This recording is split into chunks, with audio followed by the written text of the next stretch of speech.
The height of mountains, depth of seas, all of life's diversity.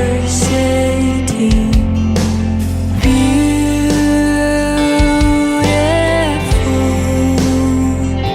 so wonderful.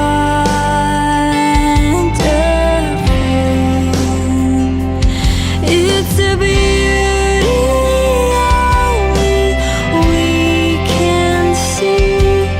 It all means nothing without you and me. Only we have this gift inside, to be the love in this world. Hi guys, this is Richard Sachs. I'm the host on Lost Arts Radio, and we're back here with Celeste, Bishop Solum from last time in January when we were on, and I put a link in the show announcement to that one because I highly recommend looking at that archive. It was really interesting, and if you didn't see that first show, you might remember, at least from the announcement, that Celeste is an organic farmer who lives in the Rockies in Montana, which is a really challenging place to grow food and grow most other things except for the indigenous plants and trees over there. So she's been really creative in responding to that and grows a lot of the food indoors, and then sometimes indoors and outdoors, moving things back and forth, and has acquired a lot of wisdom about nature and growing things, and particularly also about herbs in addition to growing regular food. I was hoping in the last show that we'd get into that more, and people were asking after the show was over, how come we didn't talk more about herbs for both food uses and medicinal uses, which of course cross over each other because, as Hippocrates said a long time ago, food and medicine are supposed to be the same thing. You know, not really toxic chemicals. That wasn't the idea. So this time, starting right from the beginning, I thought it'd be nice to start with the focus on herbs and see where it goes from there. And we don't have any kind of script that we're working off of course, because these shows are spontaneous. But I thought if we kind of do an overview of the different categories or uses or something like that, and then we can go through as much as we've got time to look at, and also refer back to the offerings that Celeste has online, products and classes and things that you'd be interested in. So welcome, Celeste, and thanks for giving us some more time. I appreciate it. Thanks, Richard. It's nice to be here. I hope everybody's out enjoying a nice spring. Yeah, exactly. It's actually yesterday, the day before we're recording this, was the first day of spring, I think. And so it'd be fun to have a show on herbs. And I think a good place to start with the most basic definitions kind of is what's the difference between an herb and a plant? Are they the same thing and just different words, or is it referring to specific uses? What are herbs? So a plant can be anything, like it could just be a flower, it could be toxic, so you would not want to consume it. Pretty much when we're talking about herbs, we're talking about a plant or a flower that we can eat, that we can consume for food or medicine. So, right, okay. And I have it's a good point that just because things are natural doesn't mean they won't kill you. You know, like eating natural oleander leaves is not a good plan. And so the herbs are things that have health benefits or medicinal benefits specifically, things like that, right? Some of your listeners did get the PDR for herbal medicine, and they are very pleased with that reference material. Excellent. And that tells you what's safe to eat and what dosages and what part of the plant you can eat and has value for you. And so I would encourage anybody new to get the PDR of herbal medicine. And actually, I came prepared this time. Oh, good. So is that something that they can get on your site? No, you can get it through Amazon. It's about $20, so it's not, and you can get it used. So it's not a big investment, but if you're going to be eating plants, it's critical. The only PDR, thing, what does the PDR stand for? it's physician desk reference. So this No, is something. I thought the physician's desk reference was mostly for drugs. No, they have a separate one for herbs, and they also have a separate one for supplements. Okay, I didn't even know that. Wow. Yeah. Yeah. Good. So you have to specify which one you're buying, I guess, right? Well, typically people want the drug one. But in the areas that we're interested in the herbs and the supplements. So, Okay. So that big one you just held up was for herbs, right? Yes. Yes. Okay. Wow. So if we had to there's a lot of herbs in the world, right? If we had to categorize them, how would you split them up? So, if, with your permission, I would like to take you on a rainbow journey, Okay. and kind of use that as a basis, at least this time, and let's see where it goes. And so basically, in my garden, I grow all my food all my plants are, I would say 98% of my plants are consumables. I have a couple, just like my sweet peas. I just love the aroma. So that's food for the soul, not to eat. Sweet peas are toxic, by the way. But so I grow of my herbs, I probably grow 100 different medicinals. And then those are specifically medicinals. Herbs, medicinals, and then I don't count my actual crops in that.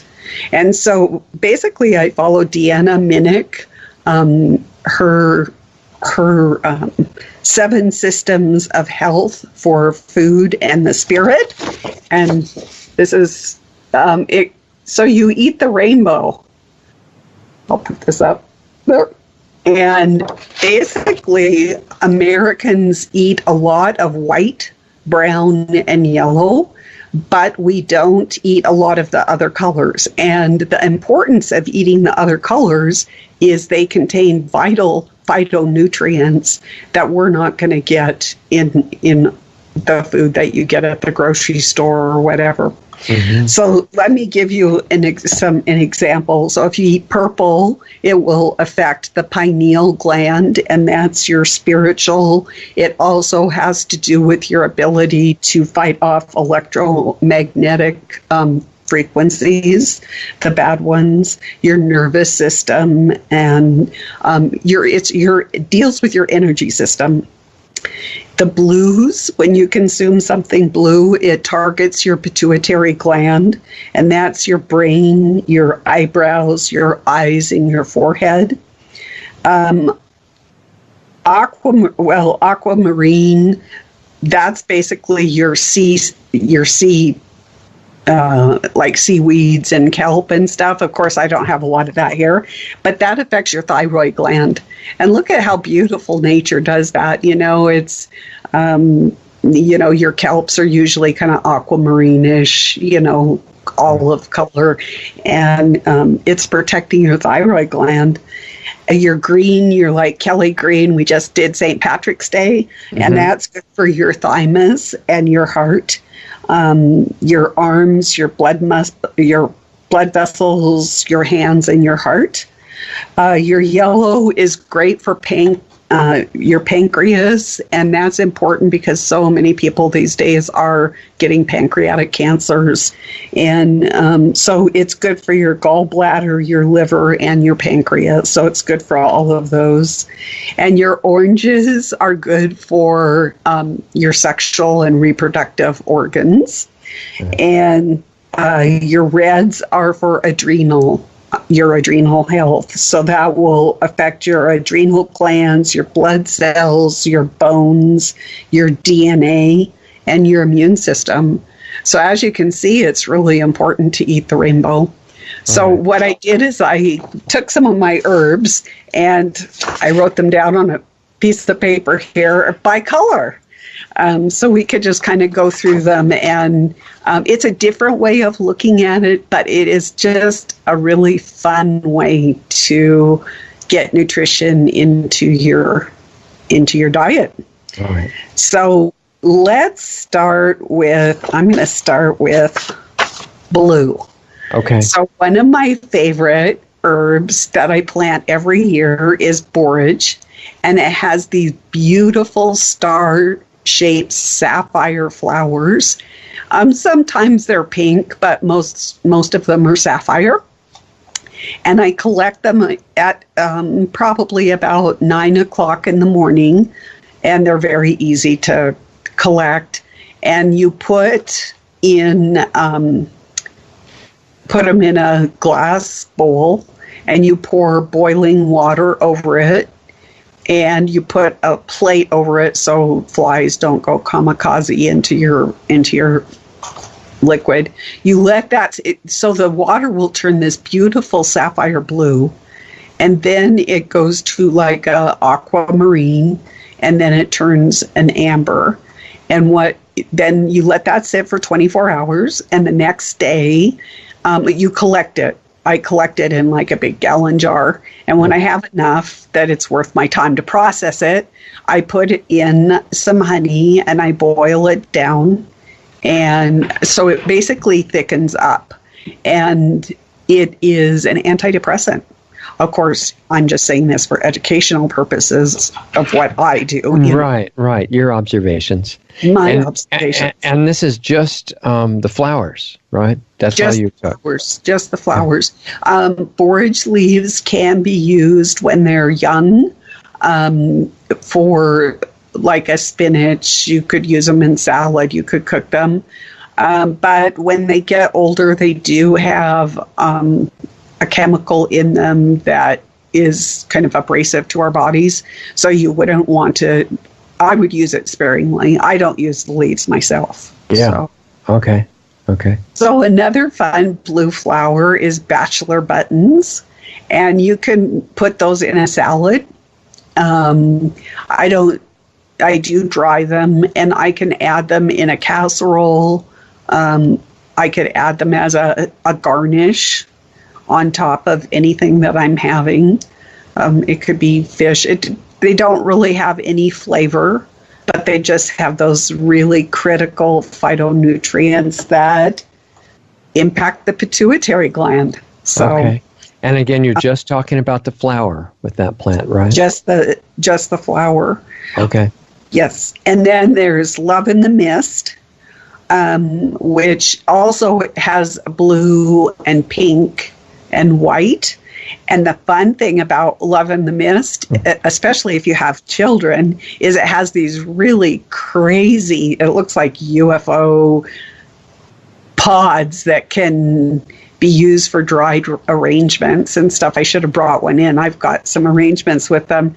And inside is a secret. You've heard of the health benefits of black cumin and black seeds. And so Love in the Mist is a beautiful flower.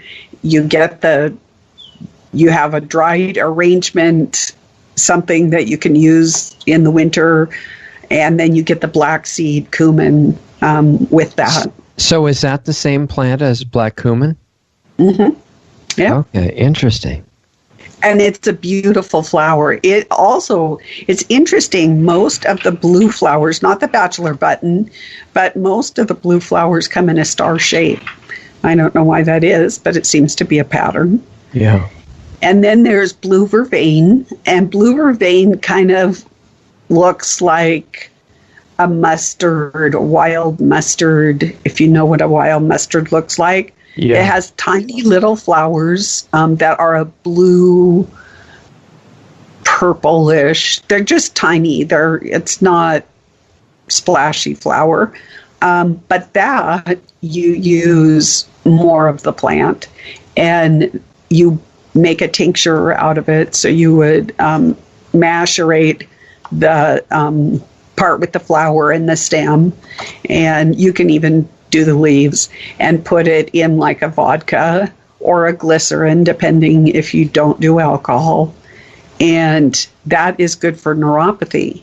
So for diabetics or people that are going through cancer treatment that are losing the sensation in their fingers and toes, this is a remedy for that.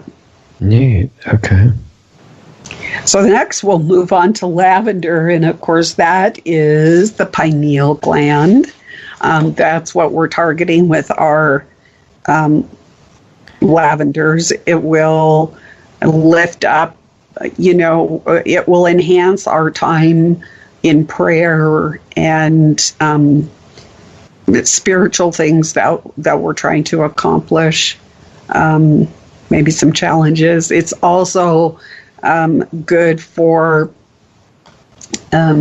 calming us down. So one of my favorite plants with lavender is lavender.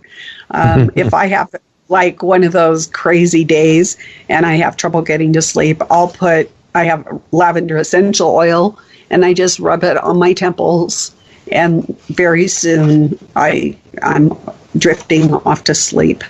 And then if I am going into a very anxious time for whatever reason that might be, I would use lavender. It's also can kill pain. It helps with pain. Maybe it's because it relaxes us so we're not responding to the pain. I'm not sure. So pain and stress. Yes. Okay. And I'll just reiterate what you said, and sleep. I'll just reiterate what you said before, that we're not giving medical advice. If you would like that, you can go immediately to your doctor and get all possible drugs and surgeries and everything that they do. This is just for observations about nature on this show. And I'm just telling my experiences, how I use the herbs. Right. I'm not saying anybody else should do it. I'm just saying what I do. What you've experienced. Personal experiences with this. Yeah. That's still legal to do that at the moment. So. At the moment. At the moment. We'll keep going. Tomorrow. Yeah. So another purple one that is so easy to grow and grows almost anywhere. And if you live in an apartment or whatever, you can grow it so easy, is chives. And chives have this really nice purple flower. And most of us, we use the chive part and we ditch the purple flower. But really, you should put it into soups, into your salads, put it into a wrap. And it still has all those really important onion, garlic family protection against bugs. You'd have to let the chives grow a little bit longer to have the flower, right? It doesn't take too long. So my chives still start coming in May, and then by, depending how hot it is, I would say June, the end of June, and definitely by the 1st of July, I've got flowers all over the place. I'm cutting them because otherwise I'll have millions of chives, and I don't want that. So better to put it in my salad. So yeah. Okay. So this time, pretty soon the snow will be melting from this location, and I'll have violets. And I'm going to talk about three things: the native violets, and the jumping jacks, and the pansies. They all have purple. Of course, you can get pansies in different colors, but you can make a really nice jelly. People use it for cough syrup, and it's not as powerful as Genesian for fungal like thrush, but it's similar. So it can be used kind of if you have a lot of overgrowth in your mouth. So that's, and violets are fun. I mean, I made the violet, last year was the first year I made violet jelly, and I didn't want to deplete the violet supply out there because I love my violets when I go on my walks, my herb walks. So I supplement with the Johnny Jump Ups and the pansies, which, it's no big deal. And Johnny Jump Ups and pansies will start fading once the heat starts getting really intense. So by about the 15th of July, they have peaked and they're on their way out. So you might as well enjoy them. And I put them in my salads too. Violets are sort of like miniature pansies, right? But Yeah, they're a little bit smaller than the Johnny Jump Ups. okay, and usually blue, I guess. Yes, or Okay. blue violet, indigo Right. color. Right. And then there's bee balm, and of course, then you're feeding your pollinator friends Right. because the bees absolutely love bee balm. And I don't have anything in particular for that. And hyssop too. Hyssop is a little bit stronger, has a stronger flavor. But sometimes it's nice to get these different flavors because it gives you a taste sensation that you might not have had before. So why have something boring when you can have something exciting and have a food taste sensation adventure? Right. And then here we have a plant called self-heal, and it's about 2 inches or 3 inches high. And it has nice little purple flowers. It dries very well, so you can dehydrate it. You could put it in a tincture form. And it's a great antioxidant and antiviral. So it's good to have on hand for those flu. You could dehydrate it and have it for flu time. Okay. So those are the ones that I chose for my purples. Yeah. And It's a good collection. yeah. And then everybody's favorite, because we're in spring, we've endured the long, cold winter, and we're ready for color. And so we want our warm colors, thinking summer here. And so we're going to go to our yellows. Okay. And so in my garden, I have like echinacea. And echinacea, of course, can come in all colors, but I have some yellows and pink. And the medicinal part of echinacea, and then once again, it's a good booster for your immune system. And if you have a bug, you might think about making a tincture, but you use the root.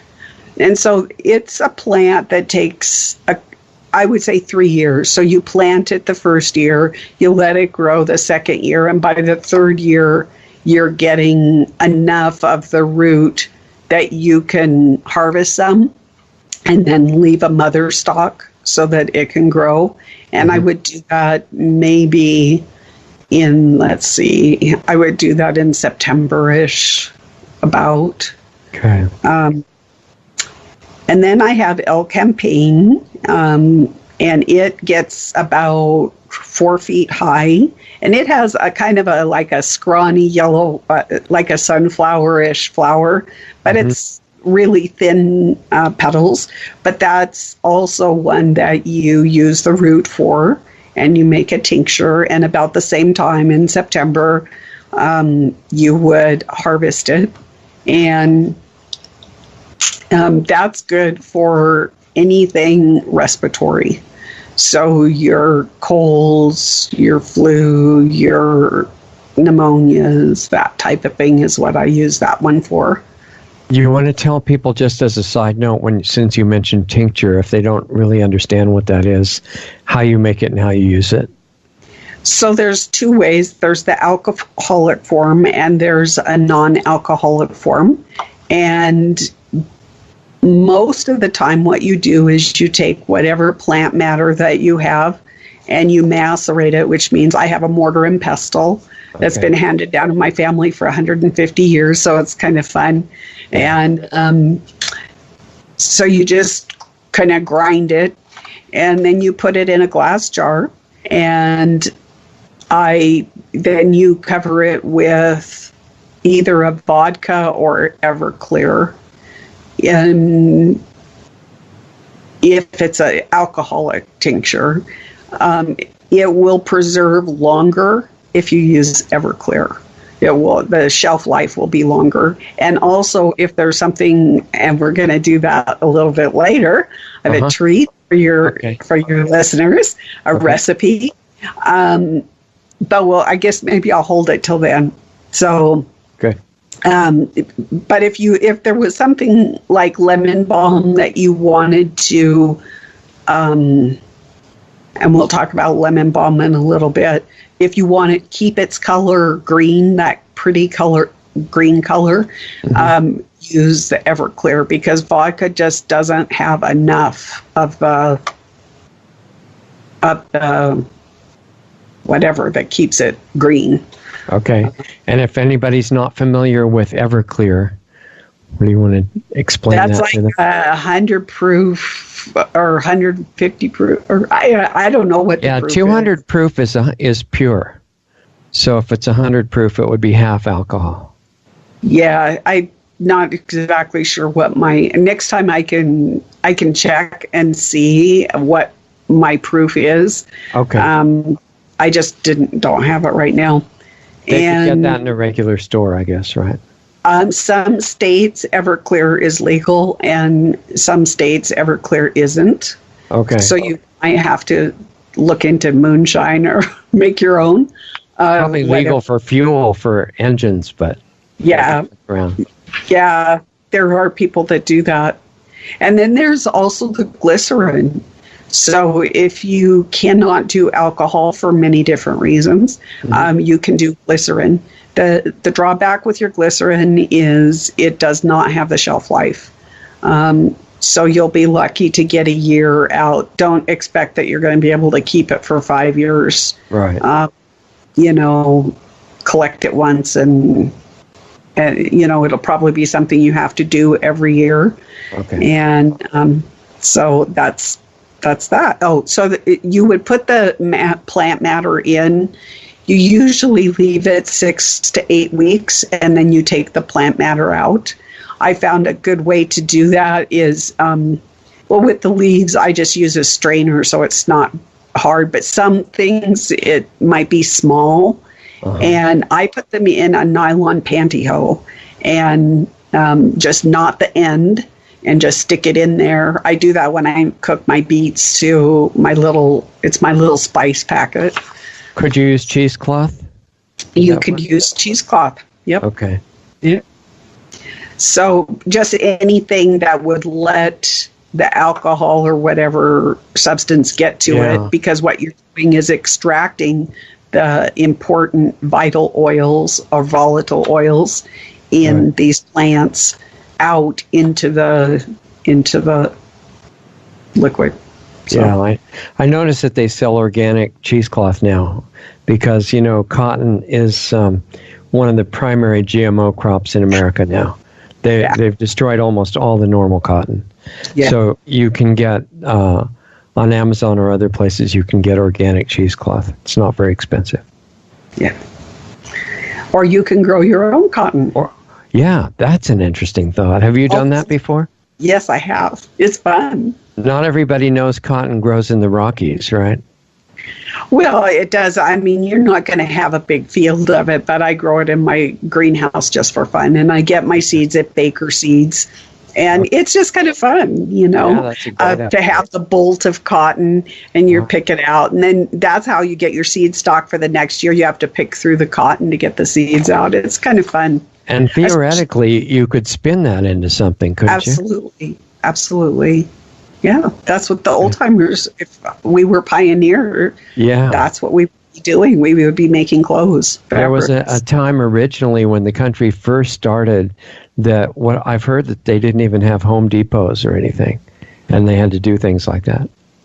Yeah, I remember the first time I was talking with a cousin, and I still lived in a pure state without box stores. And we only had mom and pop stores. And he was saying he lived in Southern California and he couldn't get this and he couldn't get that. And he was the costumer he provided the costumes for plays. And he was trying to do a warrior's outfit and he couldn't find metallic spray. And I said, well, just go to the hardware store. And he goes, no, you don't understand. There's only box stores here and you can't get that kind of stuff. Yeah. And I didn't even know what he was talking about. I mean, this is like 30, 40 years ago, So yeah, we've come a long way. Let's go 1980, I guess. Yeah. So another one, and this is a wild crafting one. You can put it in your garden. For me, I just go out the front door and I can find it anywhere. It's kind of an August bloomer, and it grows about 6 feet tall, and it's mullein. Oh. And it has the fuzzy little leaves. And what a lot of people don't realize, especially if you have children, is if you macerate those, the yellow flowers on it, it's kind of a pain to pick those little tiny yellow flowers, but they're not as small as some. And you macerate them, and then you put them in olive oil, and let them sit for, I would say, 6 or 8 weeks. The longer, the better, I would say. Okay. And it's great for earaches. You could put people that suffer from earaches, you put a drop or two, you can warm it up. You don't want it hot, but just warm, and put a drop or two in, and that's what the old timers used for earaches. So interesting. That's kind of fun. And a lot of people around here use their squash blossoms. A lot of times you get, for every female, you get at least 10 males. And so, of course, the males don't bear fruit. So you can leave 1 or 2 male flowers and then have the rest. And people will stuff those like with a rice pilaf or whatever, a barley. They could put meat in it if they wanted to put meat in it. And then it's a kind of a fun way to get your yellow flower. It's very popular here. I have people asking for my squash flowers at the farmer's market. And those are big flowers too, aren't they? Yeah, they are. That's why they're perfect for stuffing. I mean, you could even put cheese in it and put it under the broiler and have a different type of chili relleno where it wasn't the chili. You would have the flour and you'd put the cheese in and have it melty and yum. Yeah, I bet almost nobody knows about using that part of the squash, right? It's usually thrown away. Yeah. Or, you just let the bees have it. And, Right. For me, the logistics to get them to farmer's market, because they don't stay fresh that long. Yeah. It's better to just go out to your garden and pick it and use it, because then you're going to get all the benefit of the nutrients before they fade away. By the time I get it, sometimes I pick my stuff at night. Sometimes I pick it first thing in the morning before I go to farmer's market. But, in the summer, it gets so hot quickly that those flowers just fade. You can't keep them that fresh, But for the home gardener and for people that live in apartments, I just have to tell this story because it's just so funny. So I had this bucket in my kitchen for my coffee grounds. Yes, I'm a coffee person. But I do grow my own coffee. And I somehow a squash seeds had gotten in there. I mean, I had to have cleaned out a squash and just said, well, this is compost. So I put it in there. Lo and behold, that the seeds it sprouted, and then it grew. And so before the snow was even melted outside, I had squash flowers, and I even had zucchini. It was a zucchini. I actually had zucchini before the snow melted in my windows. Wow. So apartment dwellers, get some coffee, put a couple squash seeds in, and let them go for it. So if you're trying to grow your own coffee, how much do you have to grow to have it be a usable quantity? I still have to supplement. You get about a pound a plant. I mean, especially because I have to do containers because of where I live. Yeah. I can't let them get huge. Right, I've heard that coffee is a pretty good sized tree if it's growing in coffee farms, right? Yeah, hold on just a sec. I'm going to see if you can first unplug the thing here. Let's see if you can see that. Yeah. That's coffee. And Wow. let's see, then there's allspice, and then there's another coffee over there, and my orchids. Okay. So if they're small like that, they still can flower and fruit, I guess. Absolutely. It does take about 3 years. Okay. It's like any fruit tree or, fruit tree or bush like that is going to take you about 3 to 5 years to start getting really good harvest of anything. Okay, so it's a long-lived perennial, basically, right? Yes. And my coffee just loves, it's a gray house plant, you know. Wow, incredible. The only thing. I mean, the idea that you could grow a South American plant in northern Montana should be opening up people's minds to the possibilities. Oh, I've got a banana tree in my bathroom, so I've got stuff from China. You know, it's fun. I would say I would really encourage the listeners to if you love to eat something, then try growing it. Yeah.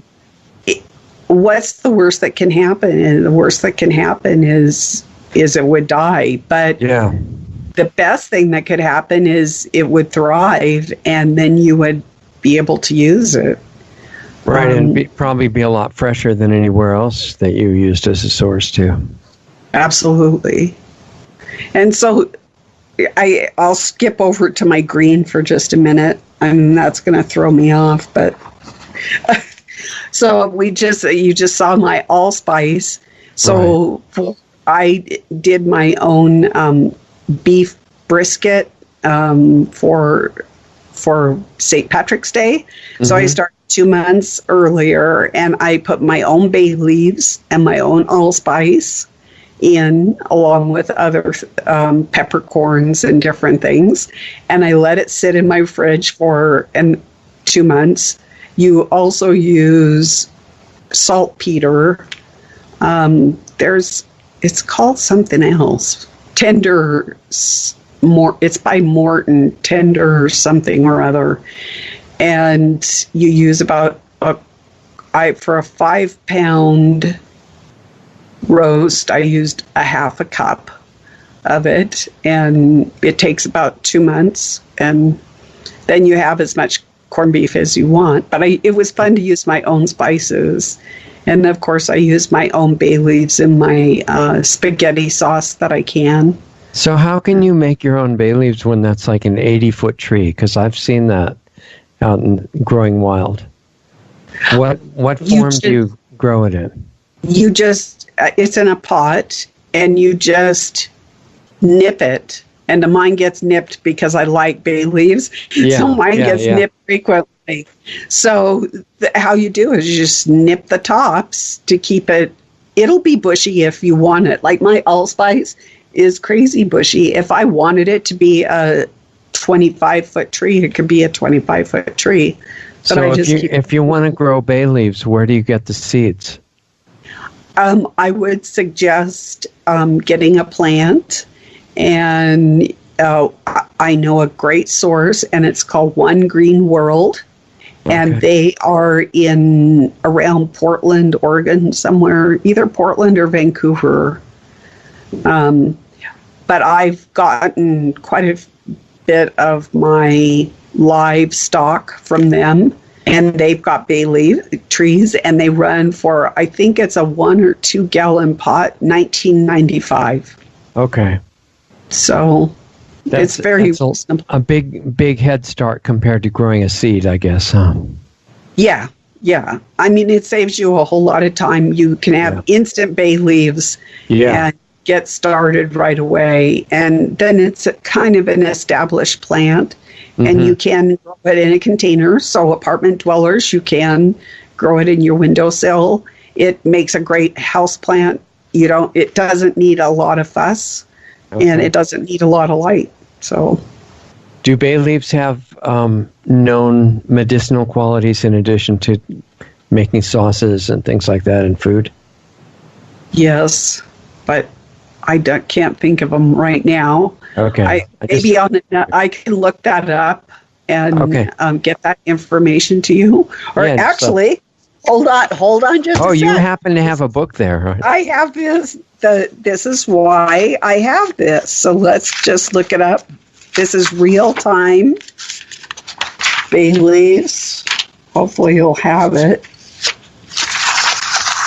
And it might take me a minute here because it didn't do it under I wonder if it has a different name. 459. So it does have an index, so you just look up what you want in the front. And it also does by use. So let's say you've got an earache or a UTI. You can look under earache or UTI too. Okay. Or the name. And sometimes, like this was under laurel. That's why I did not find it under bay leaf. So what does it say? That's the name of the plant, right. Right. So it says it's used for rheumatic arthritis conditions, a skin stimulant, antimicrobial, bites, allergies, insect repellent. It says people can get sensitized. Like if you eat a whole ton of bay leaves, you could get sensitive to it. So that's it. And you can use it in soaps and ointments also. Okay, great. So it's kind of fun. We got to use the book. Yeah, that's how it works. Okay. That's how it works. Neat. Okay, so you're still in the yellows, right? Or did you finish it? So I'll just briefly mention, don't forget your sunflowers. And there are some, for those lily lovers out there, there are some varieties of lilies that are edible, but you have to know. So you would have to buy the lilies that are edible. And I would not mix edible and not edible so that you could keep that straight. Right. You just don't want any mistakes. Some lilies are toxic, in other words, right? Yes. Yeah. Okay. So, and then reds. This is my nightmare lesson here. So I grew oric, which isn't people don't typically think of it as a herb. And I grew oric one year, and it's got that deep kind of a magenta type red. So it's got some blues in it. Okay. But it went to seed, unfortunately. And I thought, let it go to seed. Next year I'll have little baby oryx. Well, 3 years of pulling oryx everywhere. Oryx in my path, oryx in beds where the oryx shouldn't be. I mean, you are talking major nightmare. It's very successful adapting, huh? Yes, and it's a leafy green. It's a leafy green superfood. It's very good for you, and I will allow one oric in my yard, and I will not let it go to seed under any circumstances. Okay. I guess if you wanted to, so let's say you wanted to have some seed, so you had seed for the next year. What I get are these little organza bags. And you can get them from Paper Mart. You probably could get them at Michael's or wherever, but Paper Mart's easy for me. And you can get small ones. I use the small ones for like milk thistle, but you can get bigger ones like 6-inch ones. And I would put the organza bag over. That way the flowers still can mature. The seeds can ripen, but they can't go poof and go all over. You've got them contained because it has a ribbon, and you just tie the ribbon, and then you just carefully take it off, and then you have your seeds nifty already. They're already collected. You just label them, and they're good to go. Right. So, another red is elderberry. And elderberry also is great for antiviral. And I make elderberry wine. And I use either the flowers or the berries. If you use the flowers to make a wine, and you could do this, you could just make like a syrup too if you wanted to, and then you could put it in sparkling water, whatever. So when I make the flower wine, it has a pink grapefruit taste with just a hint of floral notes. So it kind of is a cross between this pink grapefruit and floral. It's very nice and refreshing. It's very light and it tastes great, and bites bugs too. I mean, you can't beat it.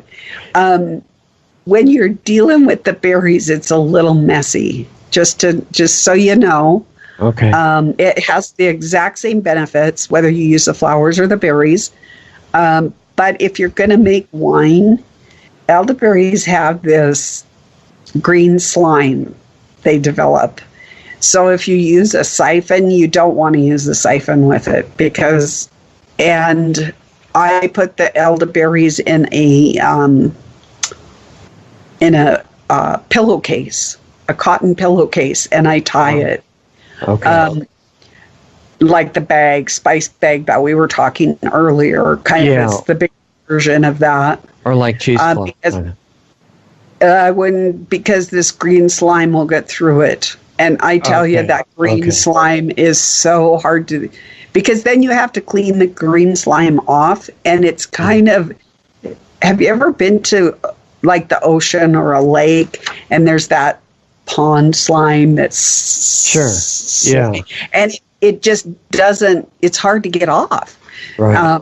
And once you've contaminated your equipment, you need it clean for the next go round, you know? Okay. And so it's kind of hard.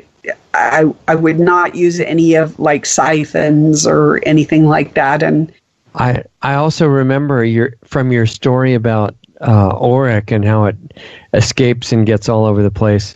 Have you ever grown goji berries? No. Well, they have somewhat similar problems. They're very invasive, and they start spreading all over the place and taking over whole gardens and things like that. And they generally forget to mention that to you when you buy them in the nursery. So, yes, I was going to be talking about St. John's wort. Okay. So that's something that a lot of people that have nervous conditions,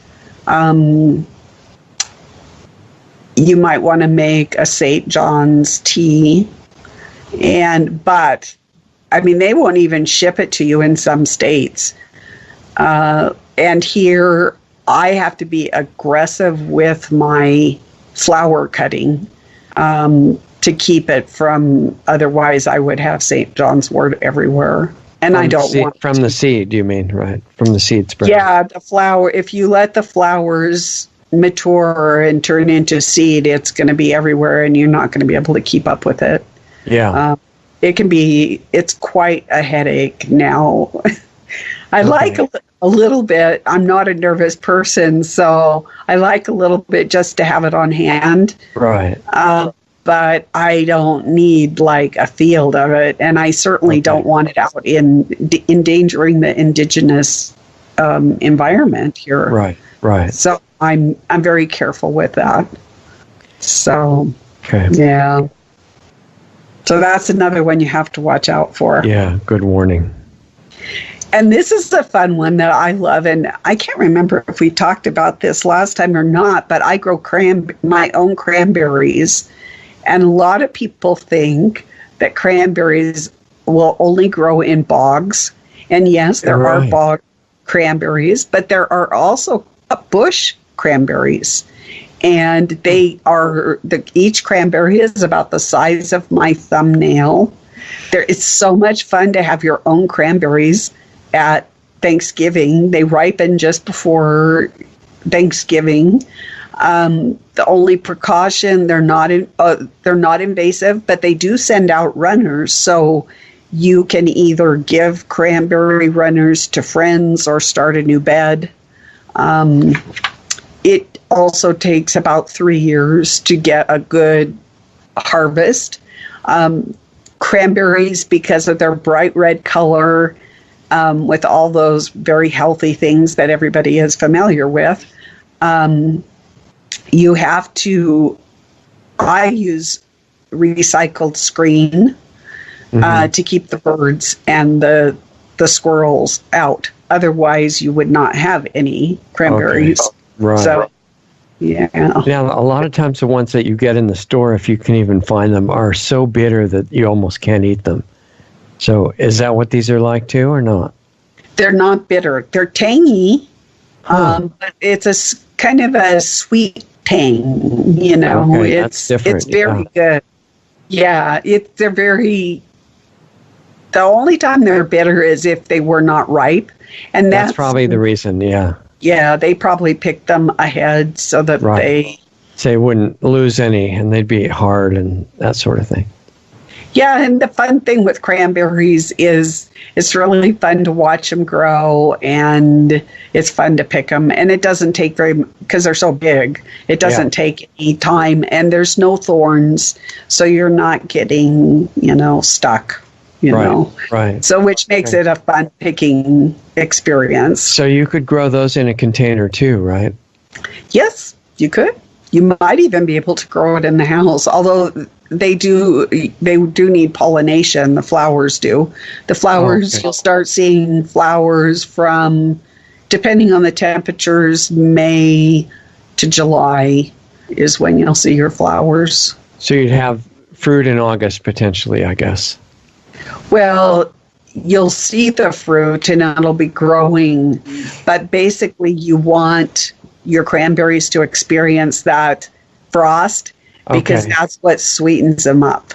It's kind of like grapes. You want that really cold weather at the end, and that just, even though they've got the color, once they get that frost or two, they're just, they're so delicious. So good. So another red is a rhubarb, and most people are familiar with rhubarb. A couple of my favorite recipes, because once you get rhubarb, then you usually have too much of it. So I did a rhubarb curd, and I was familiar with the English lemon curd, and you make curd with the eggs and then the rhubarb. And I thought, I love the lemon curd so much, I don't know if I'll like rhubarb. It was like this shortbread crust with this rhubarb curd. I mean, it goes down so slick. You could eat the whole thing. It's dangerous stuff.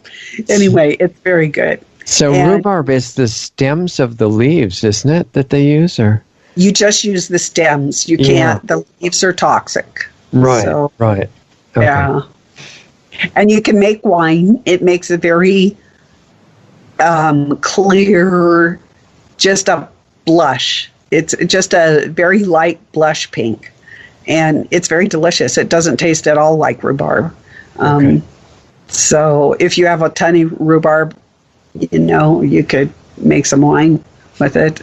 And then I did a rhubarb peekaboo cake, but I made that for my husband. I don't really need cake, and I don't eat cake. So, but it's just an idea. So there's a lot of recipes, especially if somebody had a lot of rhubarb or wanted something, you could look at the old-timer recipes,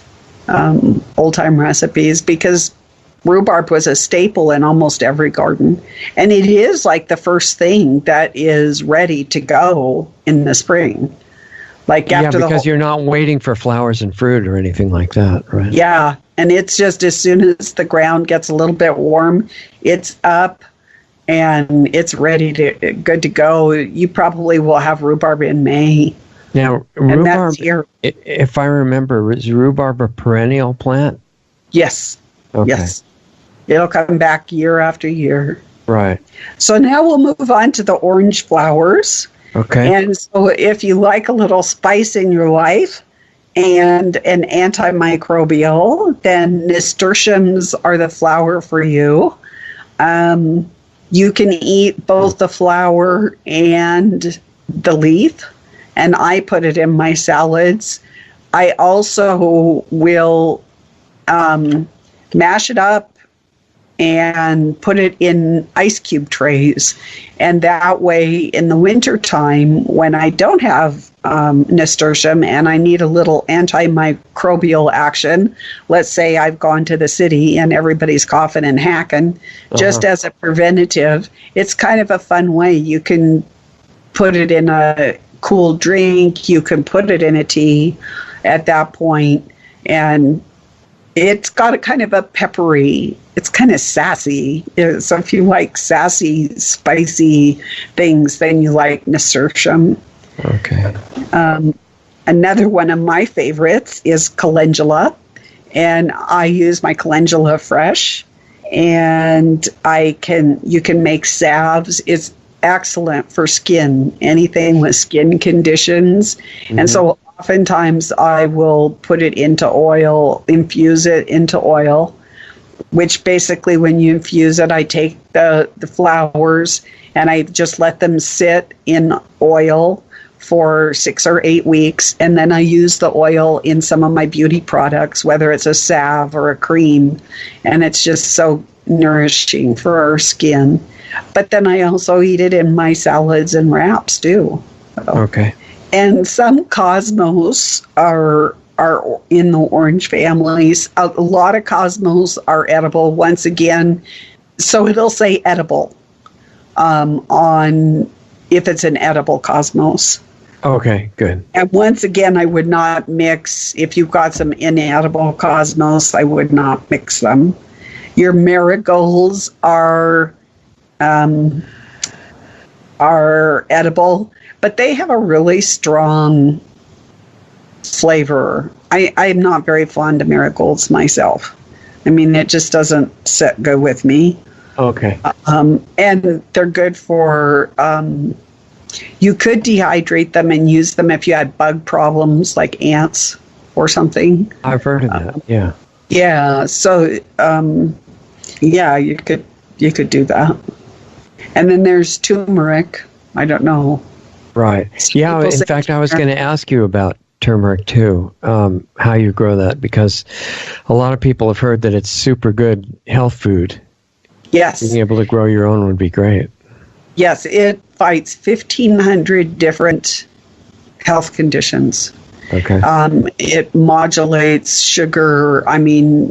Fights, it's a cancer preventative. It keeps your immune system from going that way. Right. And so basically it's a rhizome. It's a rhizome like a potato, basically, right? Right. It kind of more looks like ginger. And if the time to get it is from November to February, and you want to make sure that it has little knobs on it, because it's those little knobs that the plant is going to stem out from. And some health food stores will cut the knobs off because they don't want turmeric to start sprouting, like a potato does under your sink. Yeah, yeah. So then you just put it in a container, or you could put it in your greenhouse, or if you live in the South, you can just put it outside. And it's so easy to grow. You don't want it wet and you don't want it dry, just, comfortably damp. Right. And give it a little bit of light. Now, your harvest will depend on the size of your pot. For a 1 gallon pot, you can't expect a ton of harvest. But I think we planted, how much? It was in our greenhouse. We planted maybe a half a pound, maybe a quarter of a pound, and we got like 20 pounds.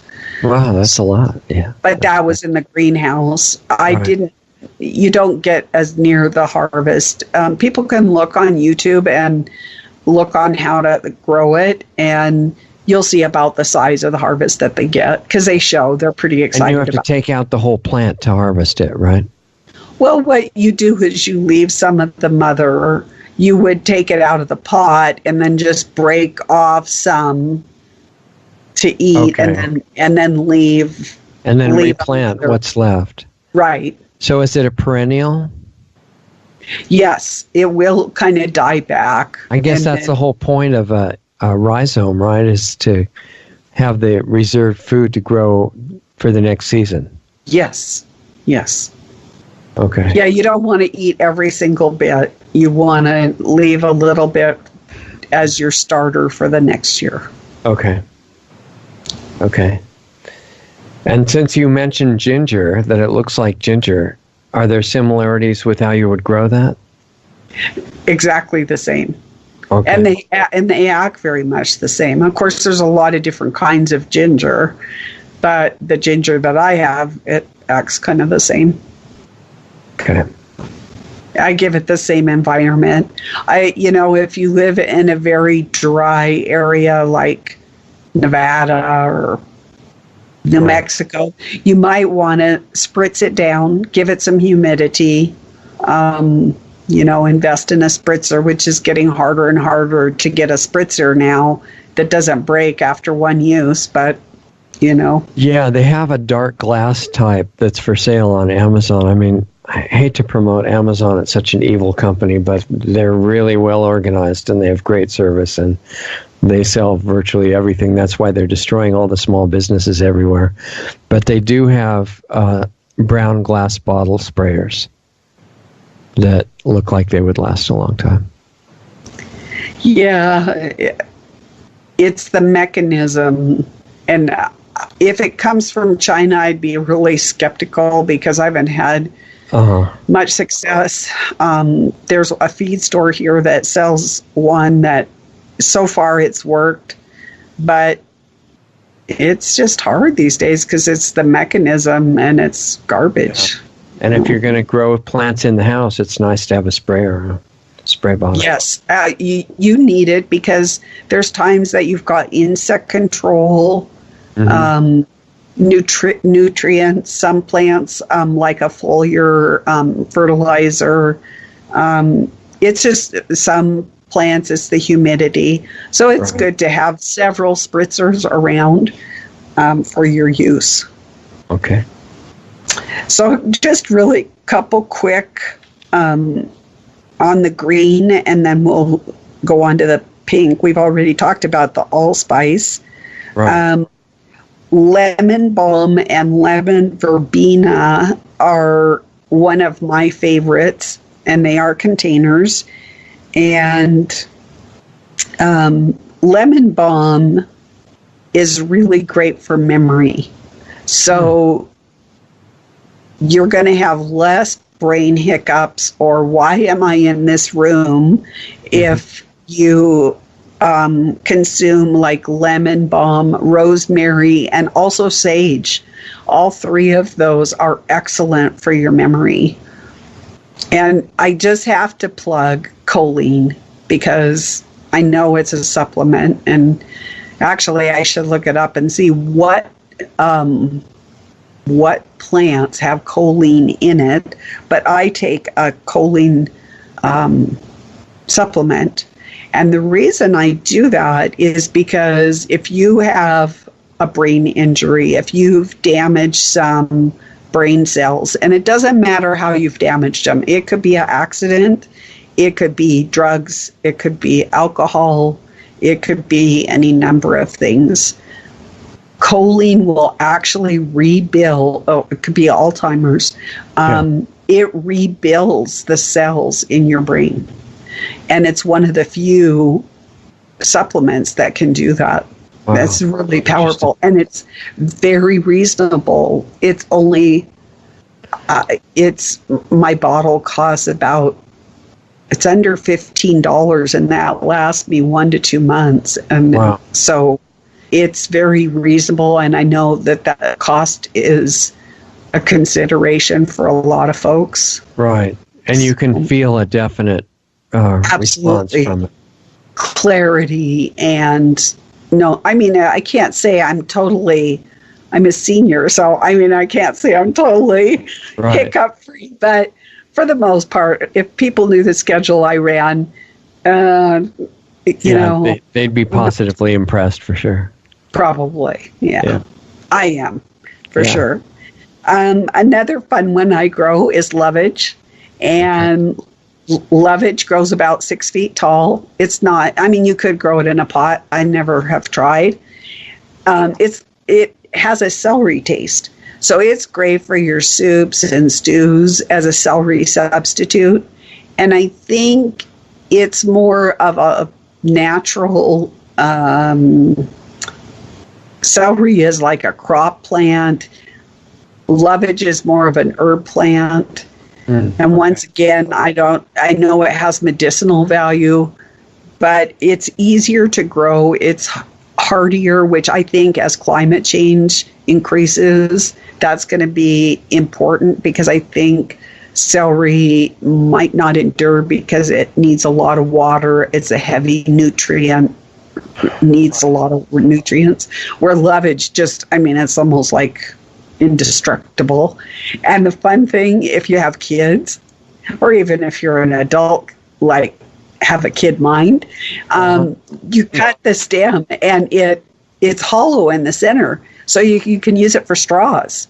So wow, that's interesting. It's so much fun. You can like make a tomato juice drink with your lovage straw, make something fun with your kids and make these straws, and you have natural straws and you don't need plastic. So what a better way to help the environment. Yeah, I bet there's probably one person in 100 million that ever heard of lovage straws at this point. Apparently, from what I understand, the people that is it Bloody Marys, use oftentimes a lovage straw. Wow.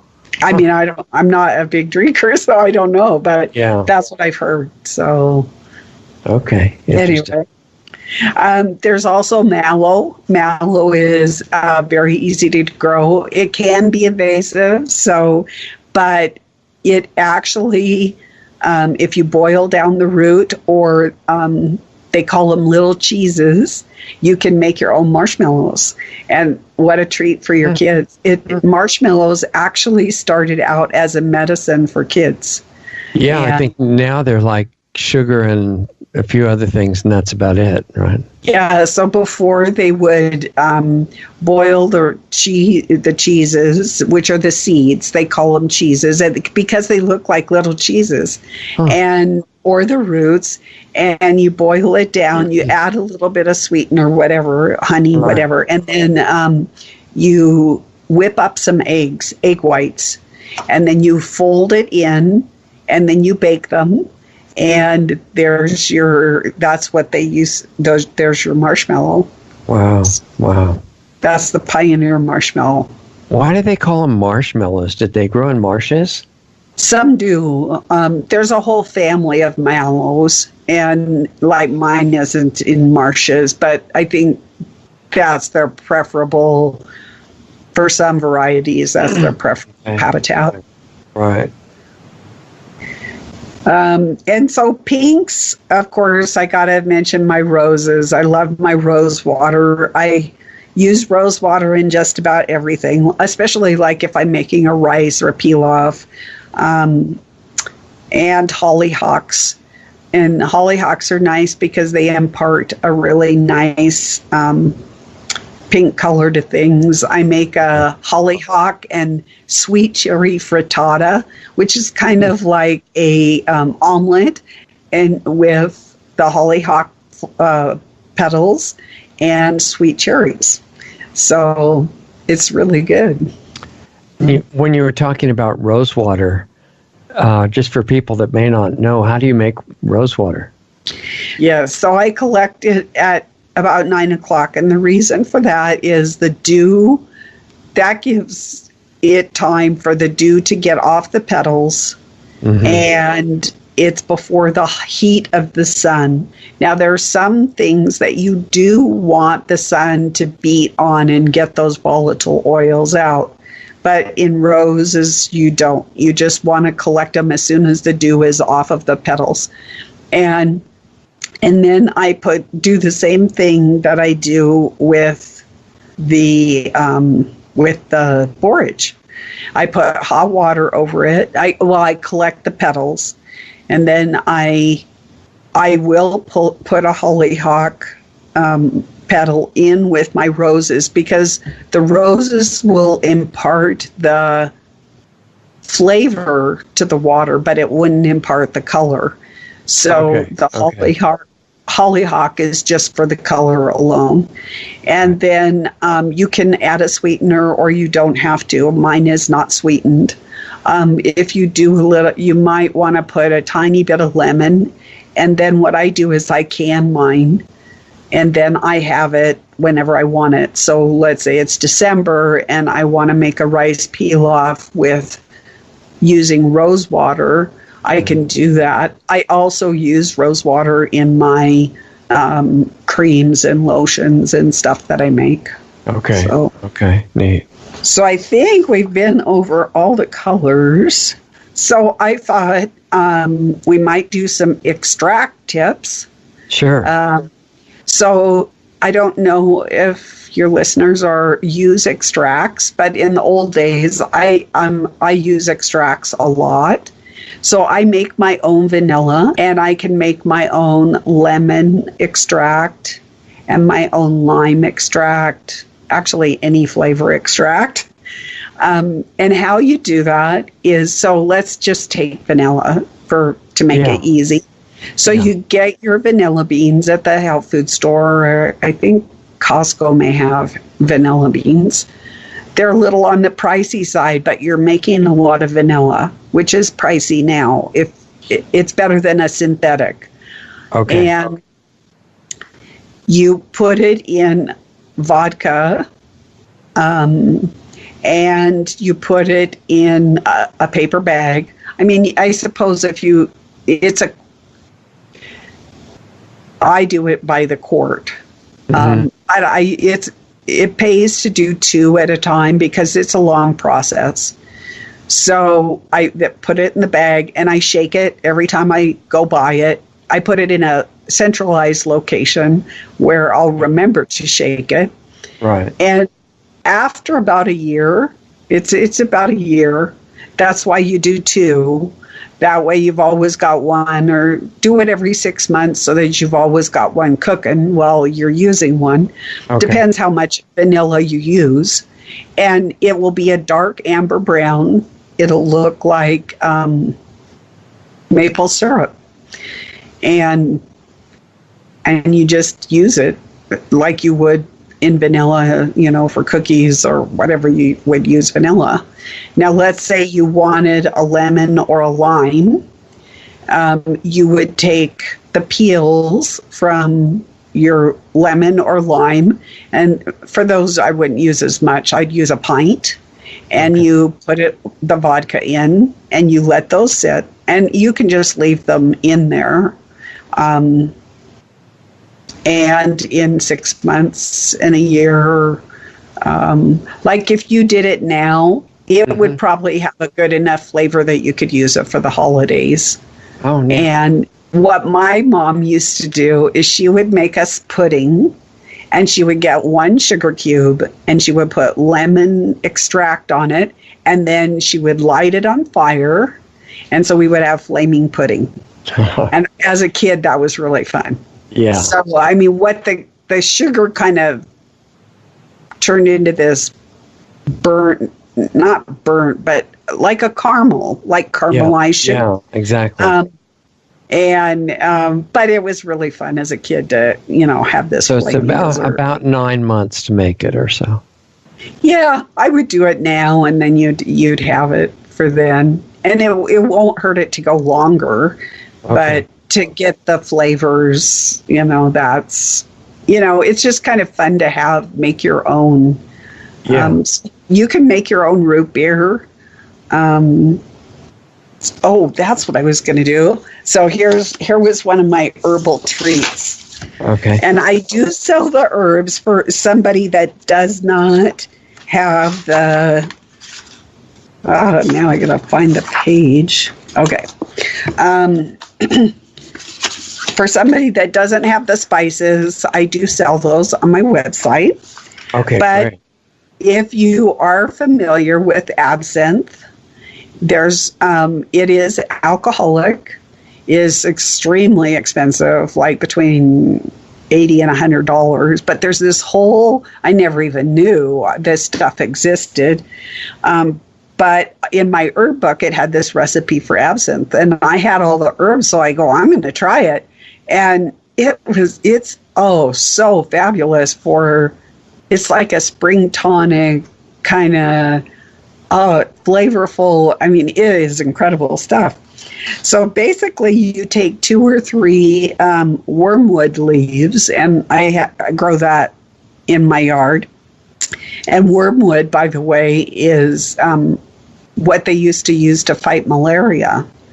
Right. It's also for parasites, internal parasites of all kinds. Absolutely. And then you use lemon balm leaves, 6 lemon balm leaves. I always put more, and then your 8 spearmint leaves, and a teaspoon of anise seeds, a half a teaspoon of fennel seeds, a teaspoon of coriander seeds, 2 pieces of lemon zest, and of course, don't forget, you want to have organic. You don't want it to the store. You're talking about the peel, right? Right, the peel. Okay. That's what you want. And then vodka. But this is where I said, I don't think that the vodka holds the color.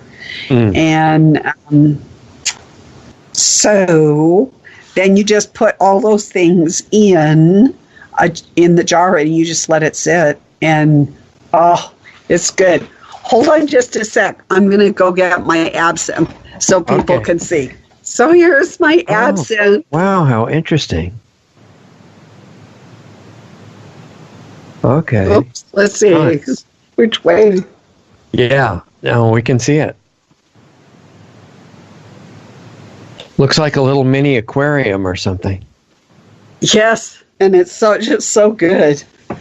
How it's used is people put that on a sugar cube, and they have special absinthe spoons. Of course, I don't have one absinthe spoon. And they pour the absinthe over with the sugar cube. To me, it doesn't need the sugar cube. I don't need the sugar. And so, anyway, that's my absinthe thing. So, a lot of people ask what are my favorite herbs. Right. So I think I like savory, and I like rosemary. I love my lemon verbena. I think those are my favorites of all. Okay. It's just a personal preference. So those I do a little bit more than others. And then I've got some herb spice, interesting trivia tips. So if you know that there's going to be a nuclear incident, or if you want to be prepared for a nuclear incident, all those people that enjoy red peppers, the consumption of red peppers protects you from radiation. So the more red peppers, and it also is good for stomach upset, which sounds kind of counterintuitive, but it really does work. My husband had stomach problems, and when he consumed red pepper, it really made his stomach feel better. Now, you're talking about the hot ones or the bell pepper type red ones? The hot ones. Okay. Like cayenne. Like cayenne, yes. Okay. And another interesting tip is fermented sweet clover dissolves blood clots and will get rid of strokes. And remember last time we talked about cinnamon helping with strokes. Yeah. But fermented sweet clover will also do the same thing. And that was discovered about the time of World War II. And they discovered it, some farmers discovered it through their cows. And so now just know that that's an inexpensive, natural tip for keeping yourself. Now, it's not something I would do if I had thin blood already, because it does thin the blood. Okay. So it's a preventative. You're not talking about recovery from the damage or things well, like that. it actually will do both. Okay. It actually does both. Yeah. So forget the Bayer aspirin. You can just do fermented clover or cinnamon. Much better for you. Yeah. Now, I don't know if any of your listeners have had a fish bone caught in their throat, but moi has. I had this big, beautiful salmon, and I was cleaning off the dinner table, and I couldn't see the one piece of salmon go to waste. And so I put a piece in. It was like maybe a teaspoonful of salmon, and it had part of the backbone in it, and it got stuck. And I got scared. And I tried bread. I tried milk. Nothing was getting there. The bone was stuck in my throat. Then I had a glass of wine because I knew I was going to have to go to the hospital, which that was probably not don't do that. You know, it makes you feel better, but don't do it. So I go to the hospital and they go, oh, you just think you got a bone stuck in your throat. A lot of people think they got a bone stuck in their throat, but they really don't. But they go, well, we better check it out just to make sure. Yeah. And so they made me eat this egg salad sandwich, have one bite of egg salad sandwich, and then a drink of barium, egg salad sandwich, barium. And from behind the veil of protection, I hear, oh my God, she does have a bone stuck in her throat. So I had to have surgery the next day. Now, so they were going to offer you the imaginary surgery if you didn't really have it, I guess, right? No, they actually said a lot of people think they have a bone stuck because the bone has scratched their throat. Right. And so it's irritated and it hurts, and so it feels like the bone's still there, but it's really good. Okay. Right. But for me, it really was a bone stuck. But if you're ever in that situation, now I know what to do. And what you do is you gargle with lemon water and you swallow it, and the lemon water disintegrates the bone because the bone is made from calcium. Right. So and the lemon's acid. I mean, right. So you might just have to drink a glass of lemonade, and preferably real lemonade, not the fake stuff. Right. And then that would save having surgery. And the humiliation of having your boss's friend who goes salmon fishing with your boss calling up and saying, hey, Celeste, would you like to go salmon fishing? It's like, oh. Well, there's not that many places to salmon fish in the Rockies anyway, right? Are you kidding me? We've got the best salmon fishing around. David and I. How do they get that far inland from the ocean?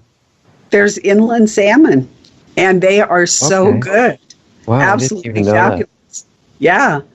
So I get all my great omegas and fish. Yeah. And I don't have to worry about irradiated. I mean, I use it even for like tuna if I don't do tuna anymore because of Fukushima. So now if I want your fake tuna.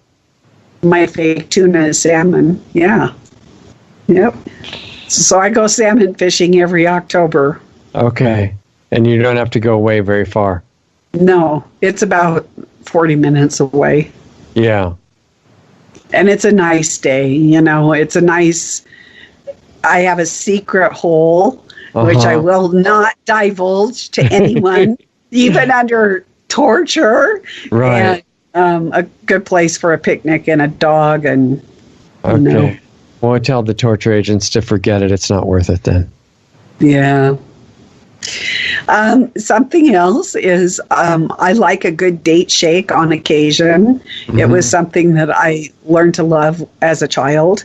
And on top of it, we would put tons of nutmeg because I love nutmeg. Unfortunately, nutmeg, I mean, I could grow it, but it probably wouldn't produce, so why bother? Yeah. But one thing that people don't know is if you have real nutmeg, it can cause hallucinations. Huh, so it can put you in an altered state, let's say. Okay. So you don't want to consume too much. And a lot of people don't know that about nutmeg. No, I never heard that. Yeah. Nope. Well, I've heard about it ever since my mom said, hey, you better not put so much on because she didn't want her child. Interesting. Yeah, and since then, I've done research, and it's true. Maybe it's not as potent these days as back in the day when we were growing up. You know, they dilute everything now. So I don't know if everybody would have the same experience. One thing I wanted to bring up on the sage that I thought was interesting, I have this really unique cookbook set that my mom gave me, and it was talking about the memory. So sage has always been associated with having a good memory and also longevity. And the Navajo people, in their language and in their oral tradition, remember coming from Egypt. And their language, I guess, is very similar. But they have that tradition, and they attribute some of being able to recall the memories. Of course, they pass it down generation to generation, but is also the sage. They say that it's that is part of the why they can do that. Huh. Interesting. I think one thing I wanted to make sure to get to before we were out of time, because we're close now, is that what is the best way for people to grow herbs indoors? What do you do for the soil? And I know it's not that great to just pick up a bag of prepared soil out of the average nursery because you don't know exactly what it is. Do you make your own, or what do you do for that? So the one thing that I would not do is do not get Miracle Grow soil. Okay. And yes, you can get it at all the big box stores, and it's getting harder and harder to get a soil that isn't Miracle Grow, which makes you wonder. And so you could get a non-Miracle Grow soil. They have organic soil. Black gold is one. Then I would add worm castings. We talked a little bit last time about rock dust. Rock dust is wonderful. Right. So I would add and a little bit of compost if you compost yourself. Yeah. Even if it's just some stuff from your kitchen or a friend, or you have a clean spot to get some compost, and I would add it a third. Or if you're going to use the soil, then a fourth. And you put it in a container, whatever size fits your house. It could be from a 4-inch pot to 20 gallon or even bigger. You know, it just depends what you're trying to grow. Right. You want the plant elevated, so you want a plant tray underneath to collect the water. Whatever container you have has to have drainage, unless you're doing like a cactus, which doesn't require a lot of water. And even then, I would put some gravel in the bottom. But most plants, just make sure that your container has drainage and that you have a dish or something underneath. Otherwise, it's a big mess. And to elevate it, because you don't want if you water your plants once a week and give them a big dose of water, you don't want them sitting in the water, because if it doesn't evaporate really fast, it will kill the roots. Yeah, it cuts the oxygen out. Right. I was just wanting to warn people against any prepared commercial soil with biosolids in it, which is dehydrated raw sewage. Yes. Full of chemicals and drugs and things, and not a great idea to use. Absolutely. It's not. It's not. I think one of the brand names for that is Mill Organite, but there are a bunch of other ones too trying to disguise it.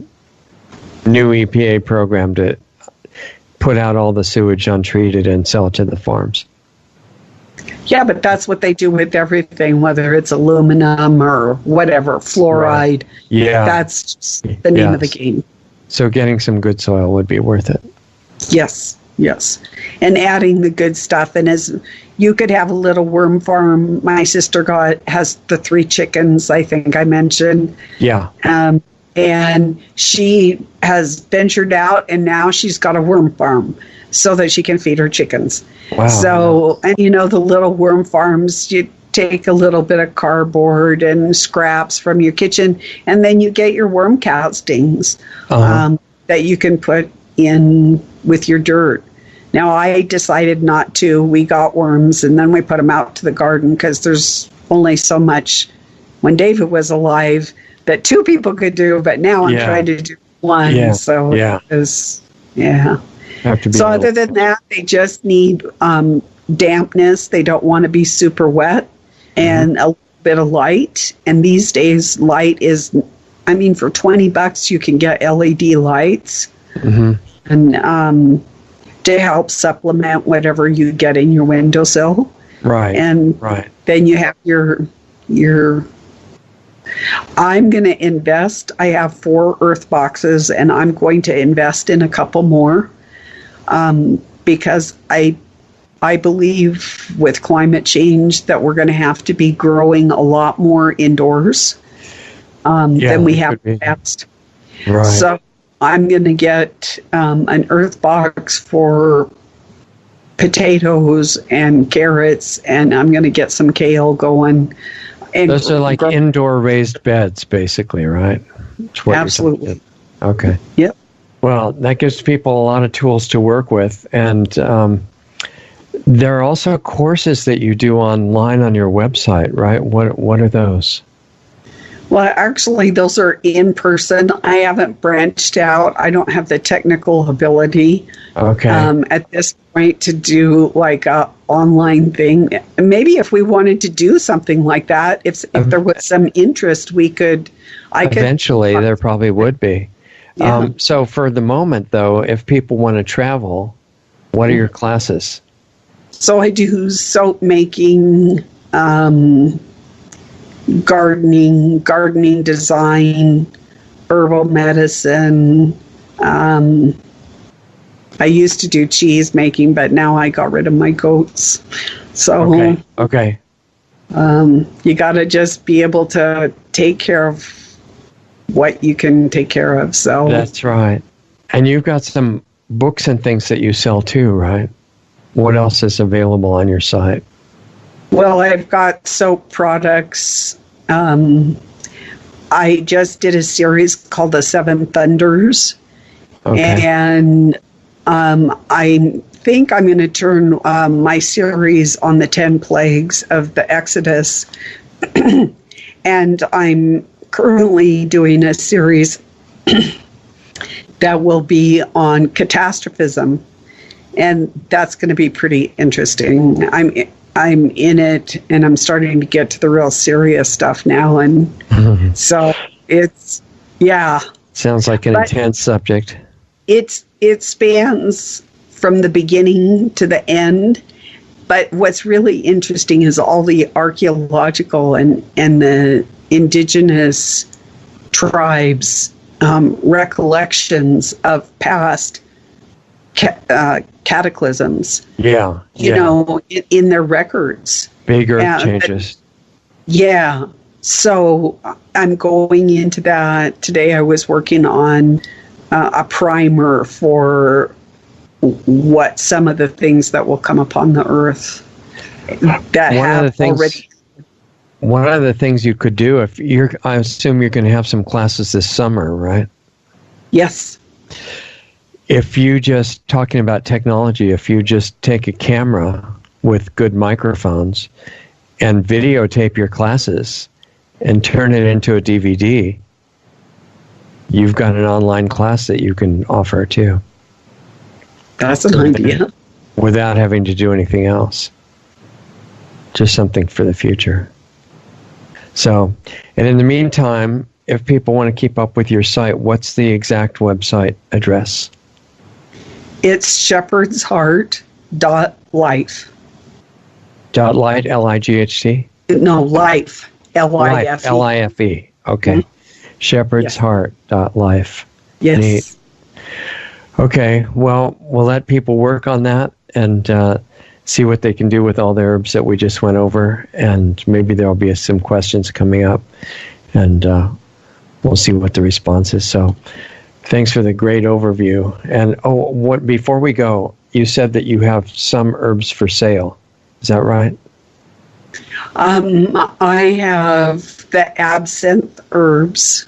It comes in a package. Mm-hmm. And if people are interested in some of the herbs, they can always email me. And as I go about harvesting, I always have more than enough. Okay. So I do make those available for sale. Right. So they may not be up on the site, but you just have to send me an email. Okay, and the email address is on the site too? Yes, it's Celestial Rakia. It's CELESTIALRAKIYA, which means the celestial heavens, at protonmail.com. Perfect. All right. Well, that's a lot to work on, and see what we can do. So hang on, and we'll say goodbye in the break here. Okay, so there goes Celeste Bishop Solum, and I hope you guys who are interested in the herbs found that useful. A lot of things that she went through. And remember that her site that has more information on it is shepherdsheart.life. That's www.shepherdsheart.life. And her email address is on there too, in case you want to be in touch with her for any of the interesting stuff that she's got. And I really agree with her basic idea that more self-sufficiency is a good idea for anybody. And her point from the last show and continued this one was that even if you're living in a situation where you think you can't grow your own food, it's not completely true that with a few containers and some lights inside the house, you can do a lot. And herbs in general are useful, but regular food can be grown that way too. So check out the archive of the last show in January with her if you didn't get to see that, because we really focused in on the growing food aspect. Anyway, so thanks for being with us this time. I appreciate it very much. Remember, all of our Sunday shows are archived on both blogtalkradio.com and in audio, which can be listened to in the car or whatever through dialing in on a cell phone, or on lostartsradio.com. And we're still on all the major platforms at the moment, like YouTube and Facebook and Periscope and the other ones. If we ever disappear from those, which seems likely unless things get turned around with the censorship, then you'll still find us lostartsradio.com or brighteon.com, which is the Mike's alternative non-censoring site to YouTube. And as many of the videos as you can watch on brighteon.com, it helps Mike to have more views. So even though it's a new site, I'm encouraging all of us to use it more if we can. brighteon.com is BRIGHTEON.com. Other than that, we'll keep making the free videos on the major platforms as long as we can. And if you want to communicate, give feedback, suggestions for shows, anything that you want so that we can make it as valuable for you as possible, you can always send in suggestions to Richard at lostartsradio.com. If you want to support us and help us keep doing this, stay on the air, and eventually build our school and the other projects that we have waiting, you can donate on lostartsradio.com anytime. That would be great. And recently I even figured out how the Institute can take cryptocurrencies of various kinds. If you want the coordinates for sending any of those in, Bitcoin or the others, just ask me, Richard, at lostartsradio.com, and we'll send you coordinates for the ones we can accept. Also remember, if you want to start getting into a private support group of people that are working on all these things in their own life, transforming their life experience and learning about the forbidden health information that I can't really go into in detail on public platforms, check out lostartsradio.com, and there's a whole other world of things happening there that you'd be invited to. I'm there live once a week on Saturdays, and we're having some really interesting stuff to work on. So show up there if you're ready to. Take some courage to work on yourself, but it has good results. So in the meantime, hope you have a great week. Keep an eye on all the platforms for the videos, and we'll see you at our next show. Talk to you then. Introducing Lost Arts Radio Live, our new Saturday late afternoon, early evening 1-hour live stream show. This new show precedes our Planetary Healing Club, which starts at 9 p.m. Eastern and 6 p.m. Pacific. The Planetary Healing Club, which is not free and open to the public, but you can join for a minimum donation of just $10 a month. Our new live stream show, which is free, starts Saturdays at 7:30 p.m. Eastern and 4:30 Pacific. It can be accessed by going to lostartsradio.com/live. You can tune into our live stream from our Facebook page at facebook.com/lostartsradio, from our YouTube channel at youtube.com/lostartsradio, as well as both Periscope and Twitter at Lost Arts Radio. You can ask questions during the show by using the chat function on YouTube or make a comment on Facebook during the live stream. Once again, that's Lost Arts Radio Live, Saturdays at 7:30 Eastern, 4:30 Pacific. As of January 2018, the Saturday live call-in show is now an interactive video platform called the Planetary Healing Club. The cost is just a $10 minimum monthly donation, automatically billed through your PayPal account. Sign up at lostartsradio.com/club. The Planetary Healing Club is every Saturday night at 9 p.m. Eastern, 6 p.m. Pacific. You get your link to participate in the show upon signing up as a member. Those shows are also archived as well for club members. Listen to our new shows with guests every Sunday night at 9 p.m. Eastern, 6 p.m. Pacific. All Sunday shows with guests have archives freely available on our website at lostartsradio.com. You can also find them at blogtalkradio.com/lostartsradio, as well as our YouTube channel, youtube.com/C/lostartsradio. Mixcloud at mixcloud.com/lostartsradio. And finally, look us up under the podcast directory on iTunes. Find us on Facebook at facebook.com/lostartsradio or on Twitter at Lost Arts Radio. Be sure to join the free Lost Arts Radio Facebook group as well. Just search for Lost Arts Radio Group within Facebook. You can also join our forum on our website if you want to interact with other listeners. We also have links to all of the great independent musicians whose music we feature each week on Lost Arts Radio. When you do your Amazon shopping, please use Amazon's Smile program at smile.amazon.com.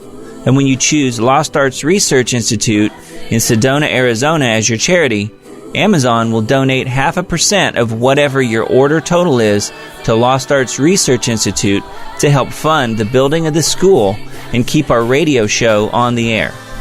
Please visit lostartsresearchinstitute.org for more information on the school we want to build. Be sure to sign up for our free weekly newsletter on our site under the Radio Show tab or right from the button on our Facebook page. Contact Richard at richard@lostartsradio.com or myself, Doug Diamond, at doug@lostartsradio.com. Thanks again for listening to Lost Arts Radio, and we'll see you again next week.